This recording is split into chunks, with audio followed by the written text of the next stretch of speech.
Buenas noches, bienvenidos a Conversaciones para Gente Grande. Mi nombre es Adolfo Quirós y soy el director de Visiting Angels México.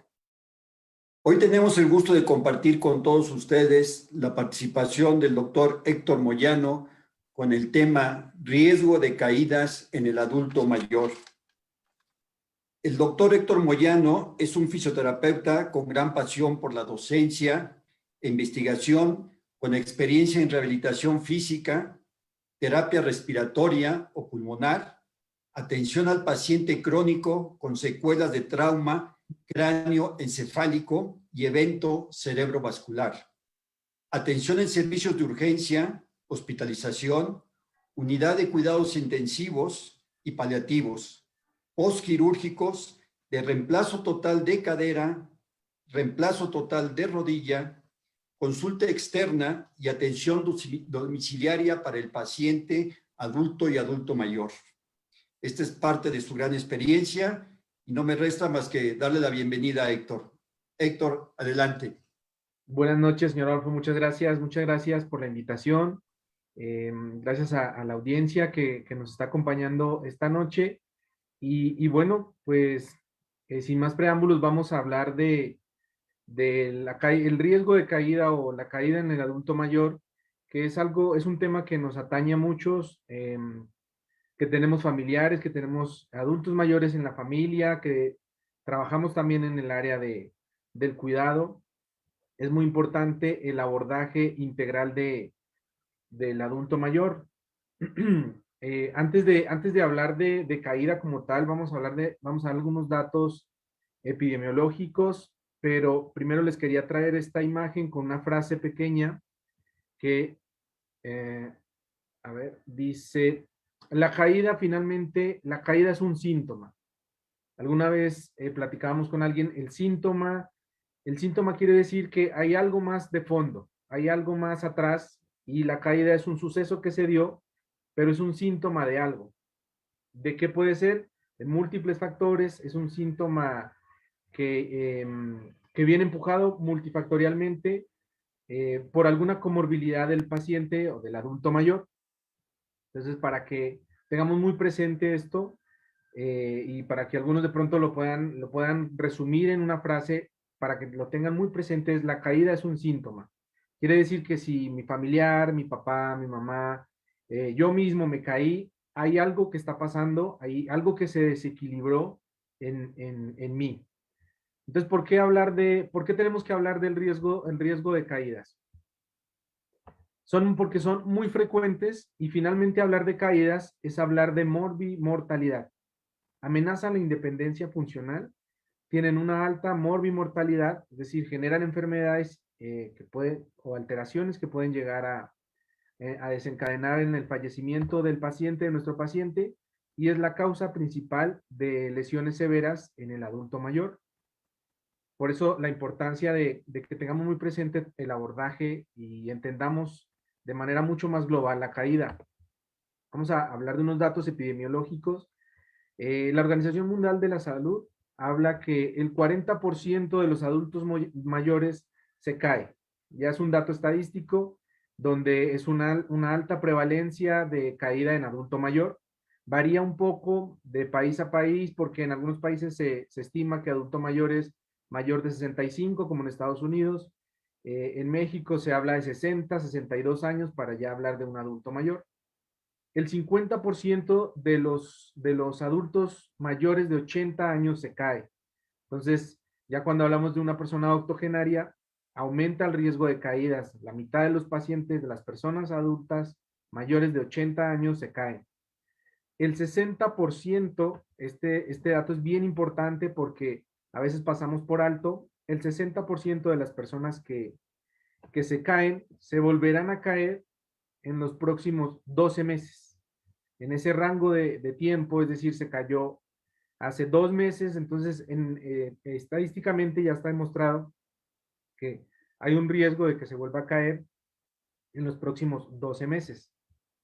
Y de estas personas que se caen o que tienen una alta incidencia, el 50% conduce a la hospitalización. Puede ser una hospitalización o una internación larga, o pues hablamos de días de pronto en un postquirúrgico. Como ya hablábamos, hablar de caídas es hablar de mortalidad, es hablar de morbimortalidad. En el mundo, las caídas son la quinta complicación o que genera muerte en los adultos mayores. Esto dejando de lado la diabetes, la hipertensión, eventos cerebrovasculares u otras comorbilidades más comunes en nuestros adultos mayores. La caída es la quinta causa de muerte en adultos mayores. Y un adulto mayor que se cae tiene 3 veces más posibilidad de lesionarse gravemente en comparación con una persona que no es adulto mayor, con una persona más joven, que también se puede lesionar, pero el adulto mayor, por default, tiene 3 veces más posibilidad de que sea una lesión grave.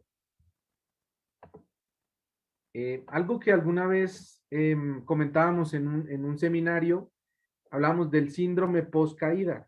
Seguramente, si algunos de ustedes que nos están escuchando se han caído, tienen o conocen a un familiar que se ha caído, se dan cuenta que una persona que se ha caído después tiene miedo de volver a caerse y está catalogado y se le llama síndrome post-caída. Pero esto, ¿qué significa o qué consecuencia tiene de que una persona se cayó, de pronto tuvo alguna laceración, no pasó más allá de un hematoma? Esto significa que la persona, por ese miedo a volver a caerse, va a empezar a disminuir su actividad física, va a empezar a disminuir sus desplazamientos. De pronto decía, no, yo todos los días salía a caminar, pero me caí, me lastimé el hombro, supongamos que no fue una lesión grave, y esta persona va a dejar de realizar esa actividad que hacía diariamente por este síndrome post-caída. Los datos nos hablan que el 46% de las personas que se caen desarrollan el síndrome, porque ya, o sea, prácticamente la mitad de las personas ya tienen miedo de volver a caerse, completamente entendible y normal. Y el 60% de las personas que se caen tienen una restricción en su movilidad por ese miedo a caerse. Entonces, de 10 personas que se caen, volvemos al tema de que no, supongamos que no es una caída que genera una lesión grave, el 60% desarrolla una restricción severa en la movilidad. Bueno, ¿y por qué nos caemos, no? Pues todos nos hemos caído alguna vez en la vida, cuando aprendemos a caminar, a montar bicicleta, montar patines o simplemente un piso resbaloso. Pero ¿por qué es tan importante que tipificar la caída en el adulto mayor? Básicamente porque está asociado a cambios en el envejecimiento. Es decir, con nuestro proceso normal de desarrollo y de envejecimiento, aumenta el riesgo de caernos. Para que nos quede un poquito más puntual y más claro, toda alteración de la marcha y el equilibrio contribuye a aumentar el riesgo de caídas. Cualquier alteración en la marcha y en el equilibrio favorece el riesgo de que nos caigamos. Disminución sensorial o visual también va junto al proceso de envejecimiento, aunque hoy en día por el uso de las pantallas, por el uso de las TICs, las personas tenemos algún tipo de discapacidad visual desde edades donde antes no pasaba, y con nuestros adultos mayores es normal que tengan una alteración visual y auditiva. Esto también aumenta el riesgo de caídas.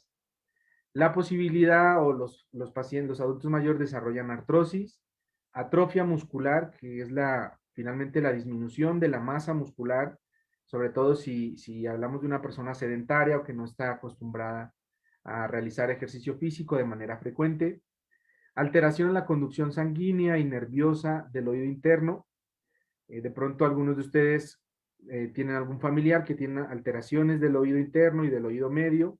Está directamente relacionado con el equilibrio y con la marcha. Y esto determina es un factor determinante para aumentar el riesgo de caídas. Y finalmente, algo que podemos evidenciar en el adulto mayor es la disminución o el lentecimiento de los reflejos. Entonces, en un sistema nervioso joven, entrenado también, es mucho más fácil, los reflejos se cuantifican en tiempo también, hay unas escalas para medirlo, y en el adulto mayor, esta disminución por su proceso de envejecimiento normal puede alterar o puede favorecer el riesgo de que se caiga. De pronto da un traspié con una alfombra o con algún objeto que esté en el piso o en la pared, y cualquiera de nosotros de pronto lo puede sortear de mejor manera que un adulto mayor, y algo que parece sencillo se podría convertir en una caída que genera una lesión leve o una lesión grave. Algo muy importante en las alteraciones del envejecimiento normal, hablando de cualquiera de nosotros, son las modificaciones en el aparato locomotor, en nuestro sistema que nos permite la movilidad. Hablamos, por ejemplo, de la columna vertebral, donde hay una alteración del centro de gravedad, una rigidez articular en la cadera. Algunos lo pueden evidenciar en sus familiares o en nosotros mismos, que hay alguna rigidez al poder flexionar o doblar la cadera, y es un determinante que está tipificado como alteración que va a marcar el riesgo de caída en el adulto. Inestabilidad progresiva, todo va de la mano, empieza un círculo vicioso eh, que va junto con el proceso de envejecimiento normal. Disminución de la movilidad articular, también nuestras articulaciones pierden esa capacidad de contener líquido, de contener agua, la elastina, el colágeno se produce de diferente forma a edades más tempranas, y eso es un determinante en que las articulaciones sean un poco más rígidas dentro del proceso normal de envejecimiento. La claudicación espontánea, que es de pronto vamos caminando y de repente nos da un dolor en la cadera, es muy común la zona lumbar, y eso determina también que en un momento de claudicación, seguramente lo han escuchado en personas que se han caído, cuando describen cómo fue su proceso de caída, dicen, no, pues iba caminando normalmente y sentí como un dolor en la cadera o en el glúteo o en la pierna, y me hizo tropezar y me caí. Y el último, pero no menos importante, la atrofia muscular. Como ya sabemos, pues con el desuso y con el proceso de envejecimiento, nuestros músculos empiezan a adelgazarse, es decir, pierde trofismo, pierde ese volumen muscular, y algunas veces pueden morir algunas unidades musculares. El músculo, como lo dice aquella frase, pues debe entrenarse. Entonces, músculo que no se entrena, que no se mueve, que no se ejercita, finalmente se atrofia. Y algunos pacientes me dicen, no, pero pues, yo como sano, yo camino todos los días, mi dieta balanceada dentro de sus gustos individuales, pero el músculo finalmente necesita ejercicio dirigido y necesita carga, es decir, hacer ejercicios con pesas, con ligas, que pueden ser obviamente, dependiendo del paciente, de mayor o menor fuerza, pero es solo esa carga, solo esa fuerza es la que nos permite que el músculo no se adelgace tanto. Entonces, este factor es un factor intrínseco, es decir, de nuestro proceso normal de envejecimiento, pero que puede ser modificable o se puede acompañar con algunos abordajes terapéuticos. Eh, los científicos, los epidemiólogos han podido estratificar y cuantificar, y hay varias escalas que lo avalan. Hablan del perfil del adulto que se cae frecuentemente. Entonces, en los hospitales normalmente, cuando un paciente ingresa por un episodio de una caída, se cuantifica toda esta información y se han arrojado algunos datos. El perfil más común es normalmente el género femenino. No quiere decir que los hombres no nos caigamos, que los hombres no nos lesionemos por una caída, pero es más común en las mujeres, es más común en pacientes mayores de 75 años. También estos pacientes tienen una condición que se llama la polifarmacia, que consumen varios medicamentos, más adelante vamos a hablar un poco de ello. Consumen varios medicamentos que alteran o que inciden directamente en el sistema nervioso, específicamente en el sistema nervioso central, y eso también es un factor que puede generar que el paciente tenga un riesgo de caída. Alteraciones sensoriales, como ya hablábamos, alteraciones visuales, alteraciones auditivas, y el común denominador de muchos, la diabetes, el Parkinson, eventos cerebrovasculares, barreras arquitectónicas, y la última, pero no menos importante, vamos a hablar más adelante de esta, es el antecedente de una caída previa. Es decir, una persona que ya sufrió una caída, automáticamente es un paciente que tiene un riesgo alto de volverse a caer. Como ya lo mencionábamos, el que se cae, la persona que se cae, normalmente y estadísticamente está cuantificado que se va a volver a caer en los próximos 12 meses. Y esta vez puede ser una lesión, si la primera no fue una lesión severa, sino simplemente un golpe leve, una laceración, en la segunda caída normalmente se convierte en una lesión severa que termina en una hospitalización o en un procedimiento quirúrgico. Mm, Hablando de caída, se ha acuñado el término síndrome de caídas. El síndrome como tal, la palabra propiamente dicha, quiere decir que es algo multifactorial que depende de varios vectores para influir en él. Cuando hablamos del síndrome de caídas o una persona con síndrome de caída, hay como dos pilares principales. Primero, que haya tenido dos o más caídas en los últimos 12 meses o que haya tenido una caída que generó una complicación como una fractura o un hematoma, por ejemplo, un hematoma subdural, que es cuando se cae y tiene un traumatismo directo con algún objeto en el cráneo, que genera un hematoma subdural y lo que se conoce como que comprime el cerebro, se inflama básicamente porque esa sangre por el golpe eh, se extravasa y compromete el tejido cerebral. Entonces tenemos dos factores principales.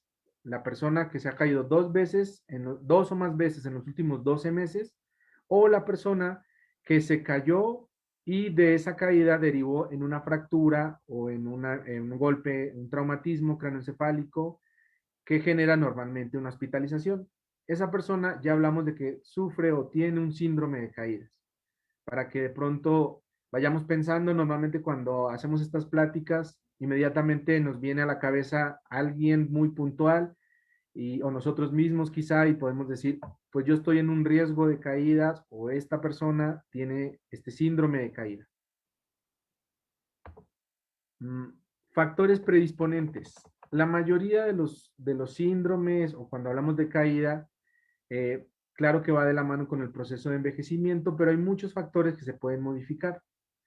Vamos a hablar de qué predispone para que se caiga. Entonces, supongamos, tengo mi familiar o yo mismo y no me he caído. Vamos a ver si estos factores yo los puedo tener y eso va a generar un riesgo de caída inminente. Los factores predisponentes tenemos alteraciones de la marcha y equilibrio. Entonces, personas que ya podemos observar, hay una evaluación muy puntual terapéutica que se hace.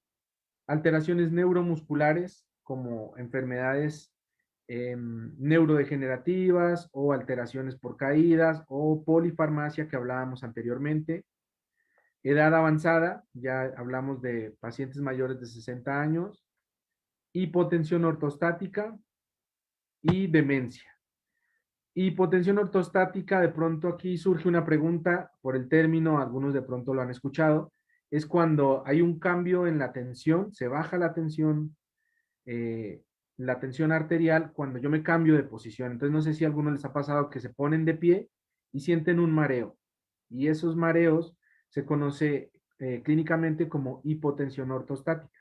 Ese mareo que parece inofensivo puede terminar en un adulto mayor el riesgo de caída. Entonces dice la persona, yo me levanté a las 3 de la mañana, iba para el baño, pero me levanté muy rápido porque necesitaba ir y me mareé, me caí.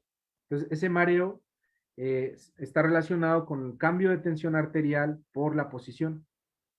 Y finalmente, una alteración, una patología sería, por ejemplo, la demencia senil. Son factores predisponentes que aumentan el riesgo de caída. Como les decía, cuando empezamos la presentación hablábamos del síntoma. ¿Qué quiere decir esto? Decíamos que si una persona se cae, finalmente la caída no es la patología. La caída es el síntoma. Es lo que yo puedo, lo que determina que hay algo de fondo, hay algo que se desequilibró. Algo le pasó a mi familiar, algo le pasó a mi mamá, algo le pasó a mi papá, pero es más de fondo. ¿Por qué se cayó? No necesariamente es algo que pasó en un solo momento.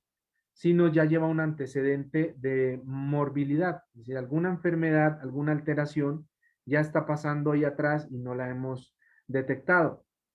Algún ejemplo, es alteración electrolítica. Básicamente, ¿qué es? Mi papá pues lleva 12 horas sin ingerir líquidos, sin comer, entonces está probablemente deshidratado y decide pararse, claro que tiene un riesgo de caída y finalmente se cayó, pero la caída fue por una deshidratación. Un síncope, que sería como un desmayo, una alteración, un cambio en el flujo sanguíneo, un ataque cardíaco un poco una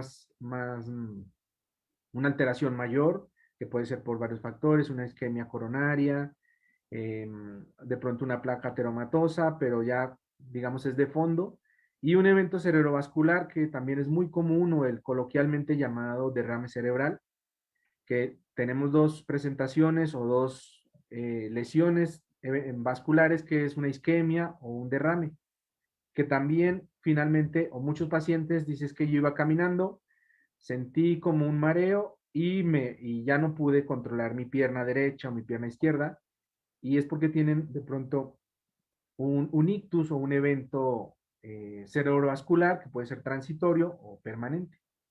Para que nos quede presente, la caída es el síntoma, nos está diciendo algo, nos está hablando. Mi papá o mi mamá se cayó, quiere decir que hay algo que yo no estoy dándome cuenta, que no estoy observando, que no estoy detectando, que está alterado y es de fondo, viene de fondo y no necesariamente es de un momento en el tiempo, sino que ya viene como con más antelación, puede ser meses o pueden ser años. Bueno, finalmente vamos a hablar de la evaluación del riesgo. Entonces, ya sabemos o hemos visto que la caída significa muchas cosas, es multifactorial, que tiene un alto riesgo de que el paciente se hospitalice por una caída y finalmente aumenta la mortalidad de mi paciente y está ya muy tipificado. Pero tenemos que evaluar. Siempre lo más importante es evaluar para generar un diagnóstico objetivo y oportuno. Entonces tenemos varios instrumentos de evaluación eh, que ya están, hay baterías o instrumentos o escalas que usamos para cuantificar y utilizamos unas mediciones muy puntuales que se usan para determinar el riesgo de caída de mi paciente. El adulto mayor es heterogéneo, ¿no? Tenemos pacientes de adultos mayores de 75 años que hacen X actividad, pero el otro paciente de los mismos 75 años no logra realizar esa actividad. Tenemos aquí entonces los instrumentos. Tenemos que realizar inicialmente una evaluación completa física general. Debemos tomar signos vitales posturales, que hablábamos de la hipotensión ortostática, es decir, alteración de los signos vitales en el cambio de posición, de acostado a sentado, de cúbito a sedente o de sedente a bípedo, que la persona está sentada y se va a parar, eso lo tenemos que evaluar. Un examen neurológico, evaluamos la agudeza visual, evaluación de equilibrio y marcha, el trofismo muscular, como ya lo hablábamos, es decir, esa masa muscular, en qué estado está, qué tanta fuerza tiene mi paciente en sus extremidades, y los rangos articulares, muy importante.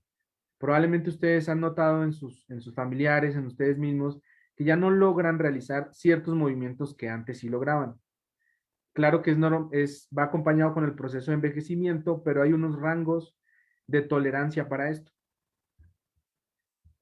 Debemos valorarlos porque si una persona tiene una limitación muy marcada, una limitación severa en algún rango de movimiento, esto es un determinante para que se pueda caer.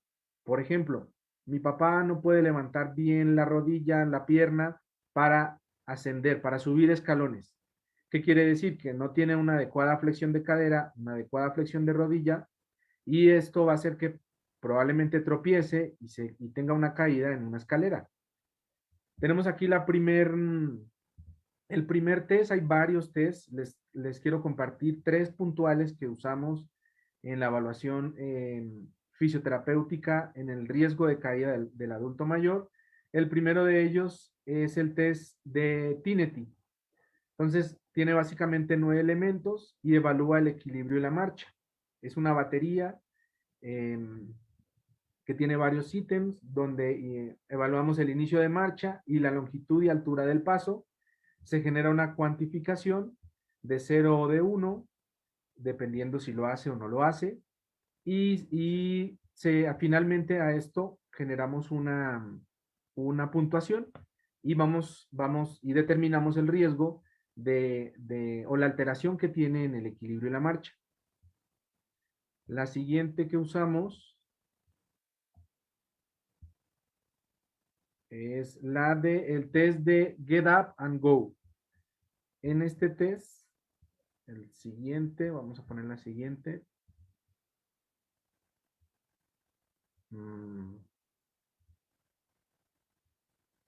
Ok, a ver, el siguiente test, bueno, el test de Get Up and Go es un test, aquí tiene una imagen para que más o menos nos hagamos una idea, en la cual hacemos la evaluación del paciente y medimos la velocidad y la distancia.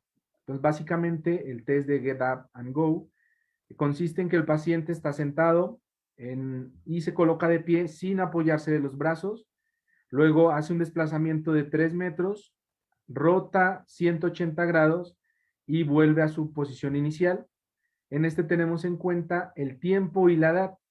Está ya cuantificado y ya está medido y estratificado que de 60 a 70 se hace una variante diferente en tiempo y finalmente varía un poco de autor en diferentes autores, pero normalmente una persona mayor de 60 años, un adulto mayor, no debe realizar esto en más de 60 segundos. En más de 11 segundos, perdón. Si se demora más de 11 segundos, entonces hay una estratificación baja para este paciente. Y la siguiente que les quiero compartir es la prueba del alcance funcional. Entonces aquí está la paciente, donde medimos, el paciente está de pie y lo que hace es una inclinación de su tronco sin flexionar la cadera, sin adelantar, sino solo las piernas completamente rectas. Hacemos una medición inicial y luego una medición posterior donde se inclina un poco más. Y si el paciente hace menos de 17.8 centímetros, esto indica un riesgo de caídas. ¿Por qué es importante esta prueba? Porque muchos de nuestros pacientes, pues claro que son funcionales y están en la casa y necesitan alcanzar algún objeto en la cocina, en su dormitorio, y hacen esta inclinación. Si yo la cuantifico y veo que es menor de 17 centímetros, esto determina un factor de riesgo para que el paciente se caiga y se lesione, ¿no? La mayoría de las caídas, el 70% de las caídas son en casa y el 80% de las caídas son en la habitación o en el baño. Entonces, en el baño es donde de pronto alcanzamos algún objeto, en la habitación alcanzamos alguna prenda y esto determina el riesgo, es un determinante en el riesgo de caída.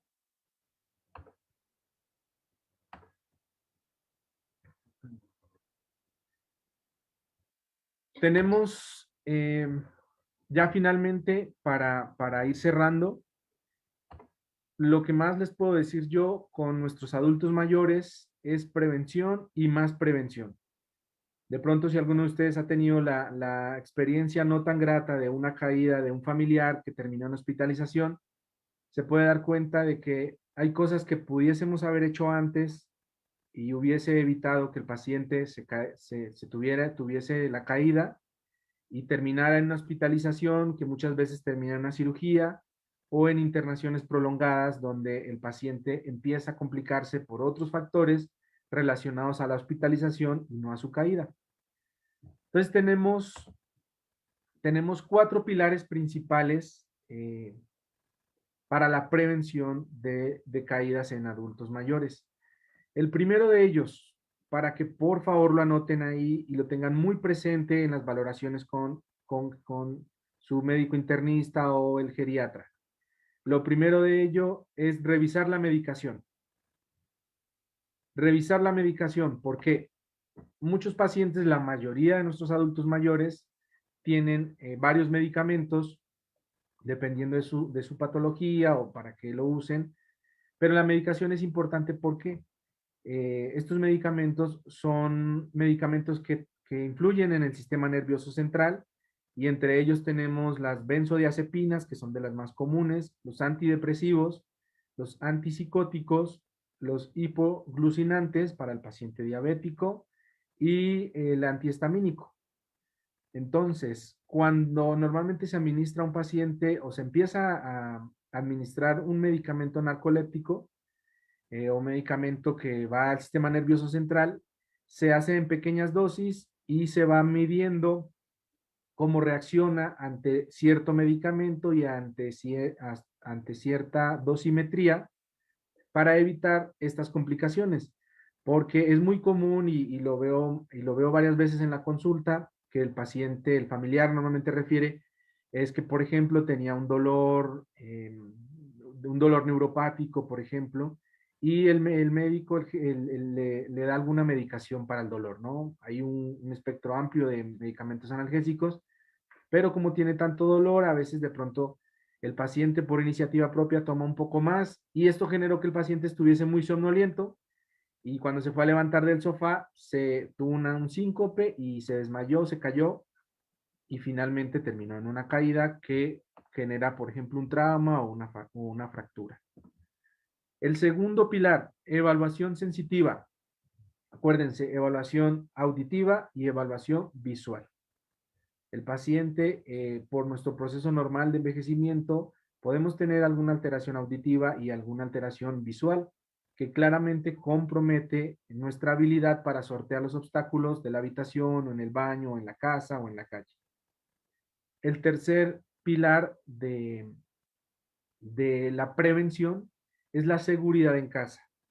Entonces, todos los objetos que estén en el piso, tener mucho cuidado con las alfombras, con las mascotas, es común que se enreden con el perro, con el gato y el paciente tuvo una caída. Tener mucho cuidado con las extensiones, con los cables por ahí, con muebles que estén obstaculizando de pronto los pasillos, las escaleras. Es importantísimo la seguridad en casa, sobre todo en la habitación y en los baños. Entonces, tener varias barandas o toalleros donde nos podemos sujetar y el paciente va a tener este apoyo para evitar una caída en un momento dado. Y el último, y no menos importante, el ejercicio terapéutico. Como se pudieron dar cuenta, la mayoría o tres de los factores de prevención son modificables. La medicación, la seguridad en casa y el ejercicio terapéutico. El siguiente, bueno, ya para ir cerrando y concluyendo, pues dentro del ejercicio terapéutico debemos realizar marcha y equilibrio, es decir, el entrenamiento dirigido, entrenamiento de la fuerza, la velocidad y el ritmo, que son determinantes en la calidad de los movimientos que realiza mi paciente y en sus desplazamientos de la vida diaria. Aquí tenemos importantísimo el equilibrio, entrenamiento de la propiocepción. Como ya decíamos, hay una alteración en estos receptores y el paciente puede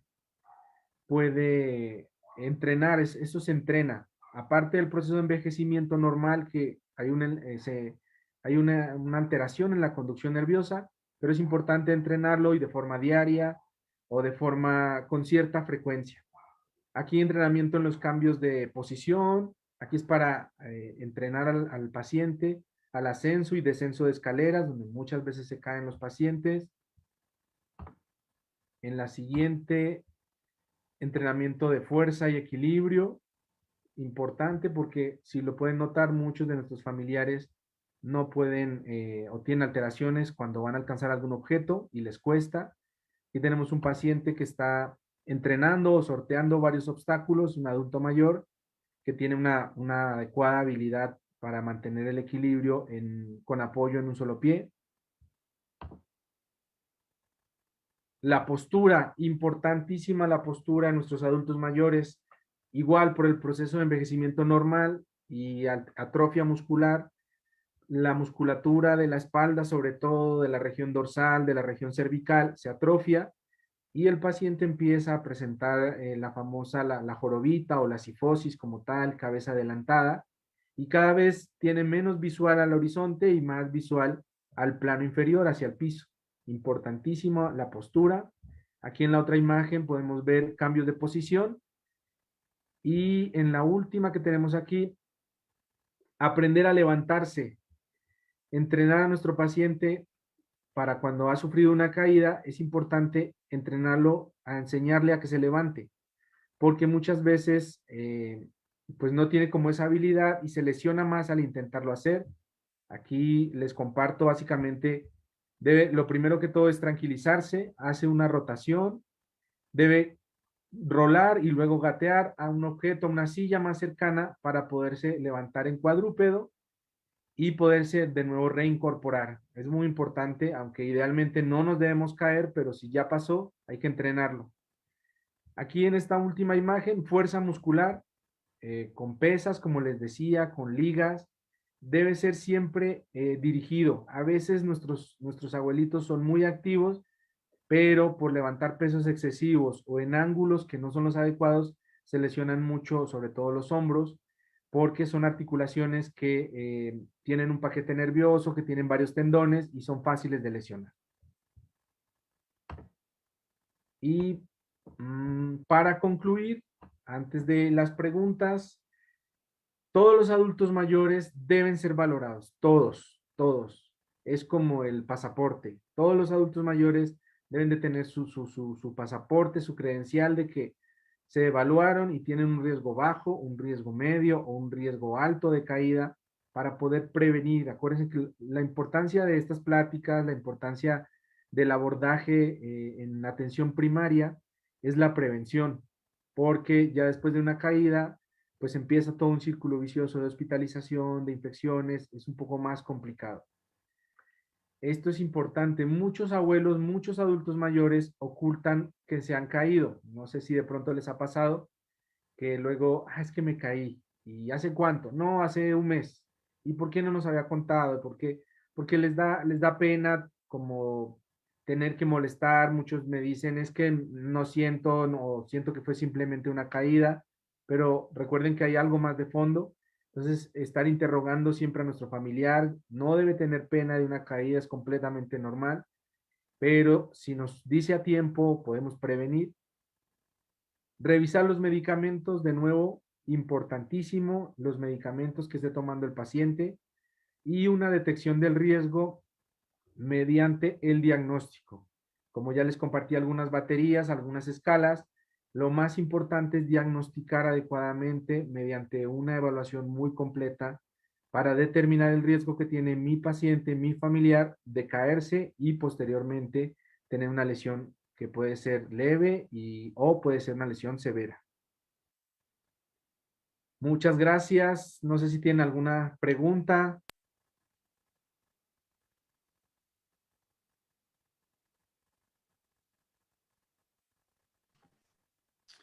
Estimado Héctor, muchas gracias por esta completa e interesante exposición con todo lo referente a lo que es el riesgo de caídas en el adulto mayor.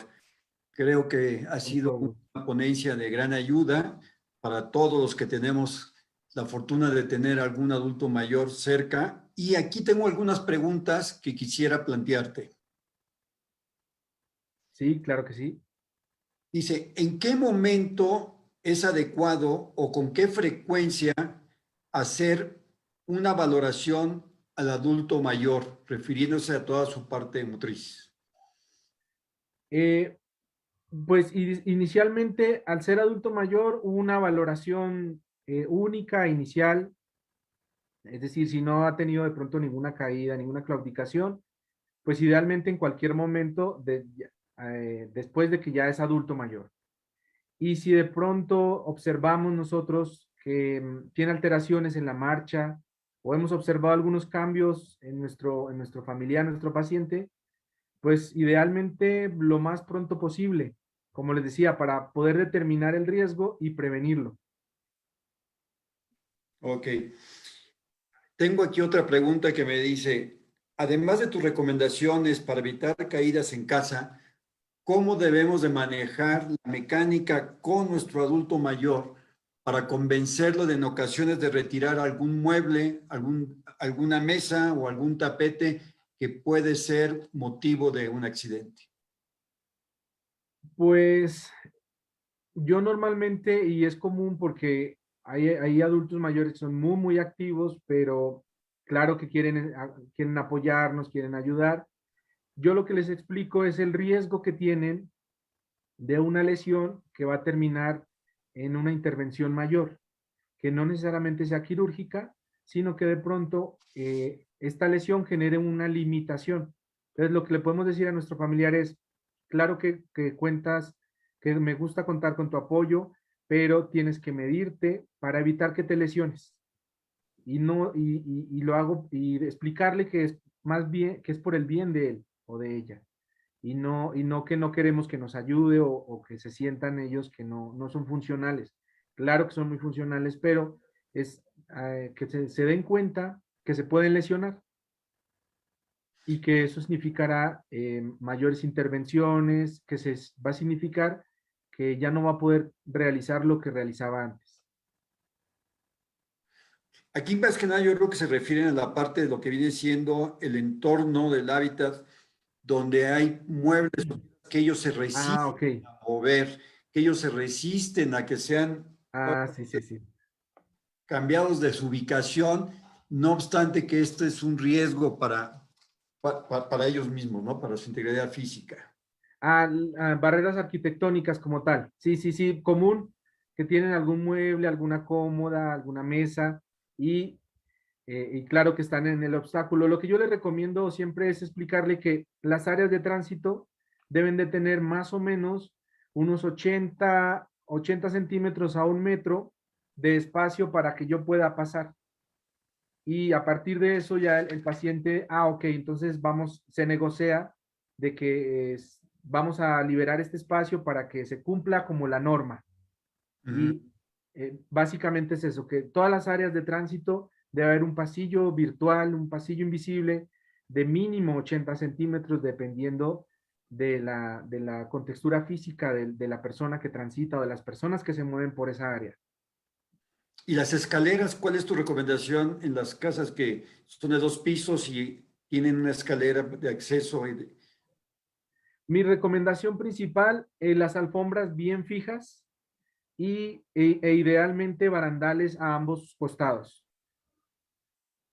Perfecto, muy bien. Iluminación adecuada también, porque muchas veces no hay la suficiente iluminación o a veces el paciente o el abuelito quiere subir a oscuras, de pronto sensor de movimiento en la escalera importantísimo, porque en Perfecto, lo que activa el interruptor, el switch, de pronto puede claudicar dependiendo del paciente. perfecto. Aquí tengo otra pregunta donde dice que si podrías ser un poquito más detallado en la importancia de observar o de entender muy bien cómo leer el motivo de las caídas. Ok, como en qué fijarse, entiendo que es la pregunta, qué debe Ujú. fijarse? Bueno, ahí lo importante, es muy importante pues una valoración por el profesional adecuado, pero el familiar o el cuidador siempre pues que está muy pendiente de la rutina del paciente, debe fijarse en la piel, por ejemplo, hacer cuando lo estén bañando, lo estén cambiando, o bueno, el paciente, la mayoría de veces, o muchos son independientes, estar haciendo una valoración o una observación de la piel, porque a veces aparecen con hematomas, con laceraciones muy pequeñas en los antebrazos, en las rodillas, en los dedos de los pies, y esto es un determinante a que de pronto él está tropezando y no nos hemos dado cuenta o no nos ha querido decir. Entonces, la calidad de la piel, estar observando que no tenga ninguna laceración, ningún hematoma, cambios en el patrón de sueño, sobre todo si está tomando algún medicamento, como ya lo mencionamos, narcoléptico, medicamentos para el dolor, para la tensión, estar observando sus patrones de sueño, cambios en sus patrones de sus hábitos alimenticios, cambio en sus hábitos de evacuación, de micción, que la mayoría de las veces están determinados por medicamentos. Ujú. Básicamente, también si observamos alguna alteración en el habla, en la forma como se expresa, si vemos cambios muy repentinos de la memoria, por ejemplo, que puede estar relacionado con episodios de demencia, o vuelvo y les digo, casi siempre están relacionados con la dosis o el inicio de un nuevo medicamento, un nuevo fármaco. Ok. Aquí hay otra pregunta que dice la importancia o la recomendación de reportar o de manifestar cuando realmente hay un deterioro importante en la marcha del adulto mayor, o así que de una forma muy significativa, ¿no? No paulatina, sino significativa. O sea, que ¿cuál es la importancia? Es la pregunta. Qué hacer Ah, ok. cuando realmente de un momento a otro se nota que hay un deterioro muy marcado en la marcha de un adulto mayor? Bueno, si es muy repentino, así, por ejemplo, está caminando y hay una alteración repentina, puede estar relacionado con un evento cerebrovascular, es muy común, una alteración cardíaca, y esto puede generar un síncope nos va a caer el paciente. Pero si de pronto hoy amaneció y ya vi que caminó diferente, que le cuesta caminar, le cuesta la andadera, le cuesta el bastón, pues básicamente es lo primero que se hace una atención oportuna, primaria, es la evaluación de los signos, pero algo ya a más profundidad, pues sí, la recomendación es la evaluación por un profesional Okay. para aplicar justo las baterías o de ser necesario se debe derivar al especialista adecuado, que puede ser un cardiólogo, un neurólogo, el neumólogo, un médico internista, el geriatra, sería Comunicárselo al médico. sería el primero, sí, definitivamente. Si es algo muy Perfecto. repentino, al médico tratante, porque puede ser algo mayor, como decíamos, es el síntoma, algo más de fondo. Perfecto, Héctor. Y aquí tengo una última pregunta que dice, ¿cuáles son las principales prácticas que hay que tener para prevenir caídas? Desde luego, Oh, muy, muy buena pregunta. Eh, Son varias.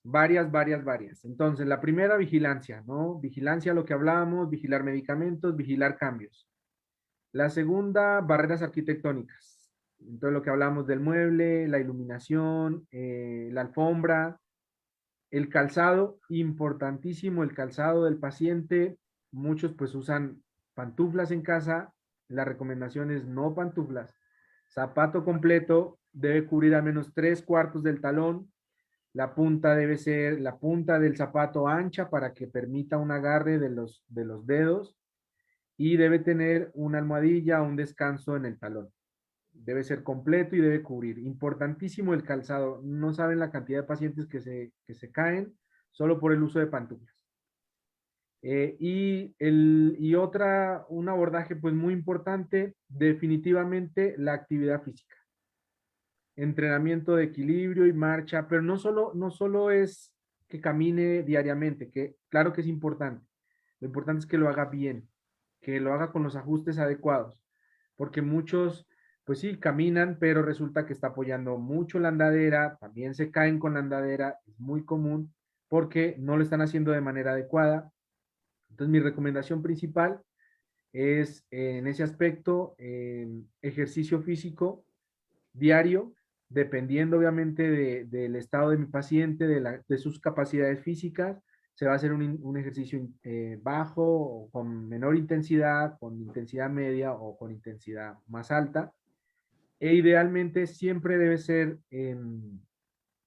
ser prescrito por un profesional, sobre todo si tenemos alguna comorbilidad de gran relevancia, porque al hacer ejercicio que no es dirigido podemos lesionar más o afectar más de lo que podríamos ayudar.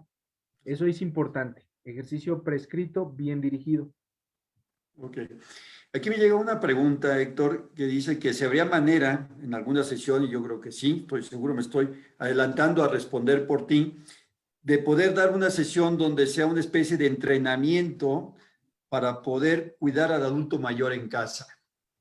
Claro que sí. Porque todos de alguna manera surgimos de una manera espontánea y de repente ya nos vemos así que en la necesidad de acompañar a su adulto mayor sin haber tenido una formación al respecto, ¿no? Ok, muy buena pregunta, muy buena pregunta. Eh, pues básicamente, lo primero, pues como ya dijimos, diagnosticar, evaluar. Hay alguna alteración, diagnosticamos, evaluamos, cuantificamos el riesgo. Uno o el pilar de nuestro trabajo en el adulto mayor es dirigirlo. En este caso haríamos, se hace una actividad donde se hace el ejercicio dirigido con el familiar, el paciente, el cuidador y el terapeuta para que hacer los diferentes abordajes. Entonces, en una sesión se entrena, se explica qué debe hacerse y qué no debe hacerse y se deja a modo de tarea con una dosimetría. Por ejemplo, entonces, vamos a hacer este ejercicio 20 repeticiones y lo vamos a hacer cada tercer día porque diariamente vamos a hacer un entrenamiento, por ejemplo, de fuerza de brazo. Y cada tercer día dejamos de tarea con el cuidador, con el familiar, que le haga determinada actividad en el pasillo, con la andadera, y nos estamos retroalimentando. Normalmente el camino que tenemos en el equipo de Visiting Angels es siempre una retroalimentación continua, vía telefónica, vía WhatsApp. Nos comunicamos mucho con el familiar y para ir haciendo el seguimiento, ¿no? Por ejemplo, mira, este ejercicio lo sintió bien, pero amaneció muy cansado y yo lo había dejado todos los días, entonces, no, vamos a hacerlo cada tercer día. Y entonces hoy vamos a aplicar agente físico, algunas aplicaciones de algunos medicamentos tópicos, estrategias, para que se haga un seguimiento, ¿no? Porque lo que hacemos en fisioterapia es, claro, hacemos la sesión donde se hace un abordaje especializado en todo el movimiento corporal humano, pero con la sesión no sería suficiente. Necesitamos que diariamente, con la compañía del familiar o el cuidador, se haga un seguimiento del ejercicio que va realizando. Muy bien. Yo creo que una de las grandes preocupaciones es sobre todo en el baño durante su aseo personal, ¿no? Ujú. Sí, como mencionábamos, la mayoría de veces se caen en el baño. Es muy alta la incidencia de caídas en el baño. Pues dependiendo, hay muchos pacientes que prefieren bañarse sentados. Entonces hay varios aditamentos que se pueden usar y que están hechos para eso, para que el paciente se bañe sentado, le brinda mucha seguridad al paciente y también al cuidador. Hay un riesgo muy bajo de caída si está sentado y también en la limpieza es mucho mejor porque hay más tiempo, se puede pues hacer un mayor cuidado del paciente en ese aspecto. Algo que yo veo muy común es que muchos adultos mayores no les gusta bañarse en esa silla y básicamente es concientizarlo, porque si se resbala va a ser una caída, va a ser un golpe fuerte y es concientizar a nuestro paciente de que es por su cuidado. No quiere decir que no lo pueda hacer bien, claro que se puede bañar de pie, pero por su cuidado vamos a bañarnos, por ejemplo, en silla para evitar una lesión mayor. Muy bien. Y aquí tenemos una última pregunta que dice que si parte de tu valoración o parte de tus servicios es poder hacer una recomendación para saber si es momento de asignarle un cuidador a ese familiar o adulto mayor. Claro que sí. Básicamente, la evaluación que nos permite generar el diagnóstico es determinar, entre muchas cosas, la necesidad de un acompañamiento constante o no. Entonces, definitivamente en muchos pacientes podemos notar que aún puede realizar actividades y que no necesita un acompañamiento, pero en otro grupo también grande determinamos que definitivamente necesitan acompañamiento para actividades de la vida diaria y actividades de la vida cotidiana. Y eso es lo que realizamos en la evaluación, donde Muy hablamos bien. con el familiar y se determina la necesidad de un acompañamiento.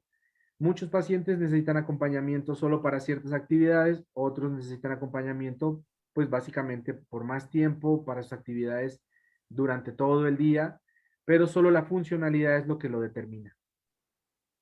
No, pues perfecto, Héctor. Pues muchísimas gracias. La verdad que, como te decía, muy interesante, muy valioso todos tus comentarios, tu recomendación, tu exposición sobre el tema. Y no me queda más que agradecerte y antes de despedirnos, que nos pudieras decir dónde te pueden localizar, dónde te pueden contactar, porque de seguro que de esta reunión van a salir muchas inquietudes. Sí, claro que sí. Nos pueden contactar a través de los teléfonos de Visiting Angels directamente o al correo de Visiting Angels y ya ahí se coordina, se coordina la cita. Yo me acerco al domicilio de los pacientes y realizamos la valoración, el diagnóstico, dependiendo de la necesidad. Podemos hacer eh, varias sesiones de fisioterapia o nos vemos cada 15 días, pero eso va a ser, lo único determinante va a ser la evaluación inicial. Entonces me pueden contactar o pueden contactar nuestro equipo a través de los teléfonos de Visiting Angels y el correo electrónico. ¿Nos puedes proporcionar tu correo, Héctor, si es tan amable? Claro que sí. Mi correo electrónico, Héctor Moyano C, Moyano con Y, @gmail.com. Y mi teléfono también. Ok, mi teléfono 55 54 30 6207. Muy bien, pues muchas gracias. Con Amigos, todo gusto. a nombre de todo el equipo de Visiting Angels México, les agradezco su atención a este programa, Conversación con Gente Grande, y los esperamos dentro de 15 días a la misma hora. Muchas gracias. Buenas noches. Muchas gracias. Visiting Angels, una compañía muy especial, líder en el servicio de cuidados y acompañamiento de largo plazo, presentó Conversaciones para Gente Grande, con la participación de grandes personalidades e invitados especiales. Recuerda que si tú no puedes acompañar diariamente a tus padres o abuelos, los caregivers de Visiting Angels son tu ángel de la guarda para brindarles apoyo emocional, asistencia no médica en actividades diarias y una relación de confianza. Y nuestros terapeutas están especializados para proporcionarles independencia y bienestar con máxima seguridad y tranquilidad total. Para mayor información, llama a nivel nacional sin costo al 5588 97 11 00 o visita visitingangels.com.mx. Visiting Angels, una compañía muy especial.